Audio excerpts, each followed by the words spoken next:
এবার নজর রাখবো হাইকোর্টের নির্দেশ, আর সেই নির্দেশে সন্দেশখালীর তদন্ত করছে সিবিআই। আর এবার সিবিআই ক্যাম্প অফিস খোলা হলো, সিবিআই ক্যাম্প অফিস খোলা হলো সন্দেশখালীতে, যেখানে অভিযোগ জানাতে পারবেন এবার সরাসরি সন্দেশখালীর মানুষজন। এর আগেও আমরা দেখেছিলাম একাধিক নির্দেশ, আর এই বিষয় নিয়ে আরো বিস্তারিত জানার চেষ্টা করব। অমিত আমাদের প্রতিনিধি রয়েছেন আমাদের সঙ্গে। অমিত, এর আগে আমরা দেখেছিলাম ইমেলের মাধ্যমে অভিযোগ জানাতে পারবেন সন্দেশখালীর মানুষ, তাদের যদি কোনো অভিযোগ থাকে। এবার সরাসরি এই ক্যাম্প অফিসের মাধ্যমেই অভিযোগ জানাতে পারবেন তারা।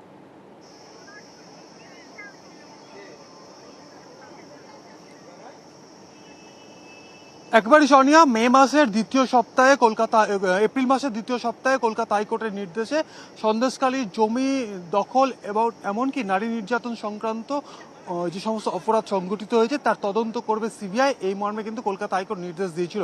কলকাতা হাইকোর্টের নির্দেশ পাওয়ার পরই সিবিআইয়ের তরফে মেল আইডি ক্রিয়েট করা হয়েছিল এবং গত এক মাস ধরে আমরা দেখেছি যে এই সিবিআই ক্রিয়েট করা মেলে সন্দেশখালীর বিভিন্ন নাগরিক তাদের বিভিন্ন অভিযোগ, যেমন জমি দখলের অভিযোগ বা জমিতে জল ঢুকিয়ে ভেরি করে দেওয়ার অভিযোগ, এই সংক্রান্ত অভিযোগ তারা ইমেল মারফত পেয়েছে।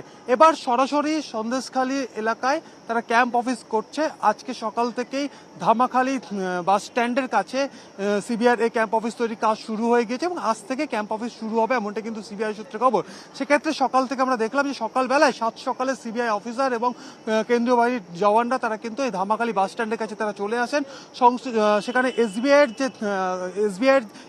যে শাখা রয়েছে তার ঠিক নিচেই সেখানে ক্যাম্প অফিস তৈরির কাজ কিন্তু শুরু হয়ে গিয়েছে এবং সেখানে সিবিআই অফিসাররা অপেক্ষা করছেন। ক্যাম্প অফিস তৈরি এখানে অস্থায়ী ক্যাম্প তৈরি করা হচ্ছে, যে কাজ তারা করছেন কেন্দ্রীয় বাহিনী সে ক্যাম্প তৈরি করছেন এবং সেখানে সিবিআই আধিকারিকরা বসবেন এবং সেখানেই সন্দেশখালীর সাধারণ নাগরিক এসে জমি সংক্রান্ত তাদের যদি কোনো অভিযোগ থাকে তারা সেটা জানাতে পারবেন, বা কোনো অপরাধের তারা যদি শিকার হয়ে থাকেন সেই বিষয়ে তারা সেখানে অভিযোগ জানাতে পারবেন।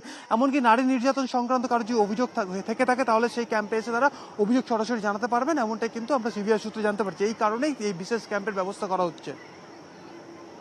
অমিত, এখন কি এই ক্যাম্প চলবে?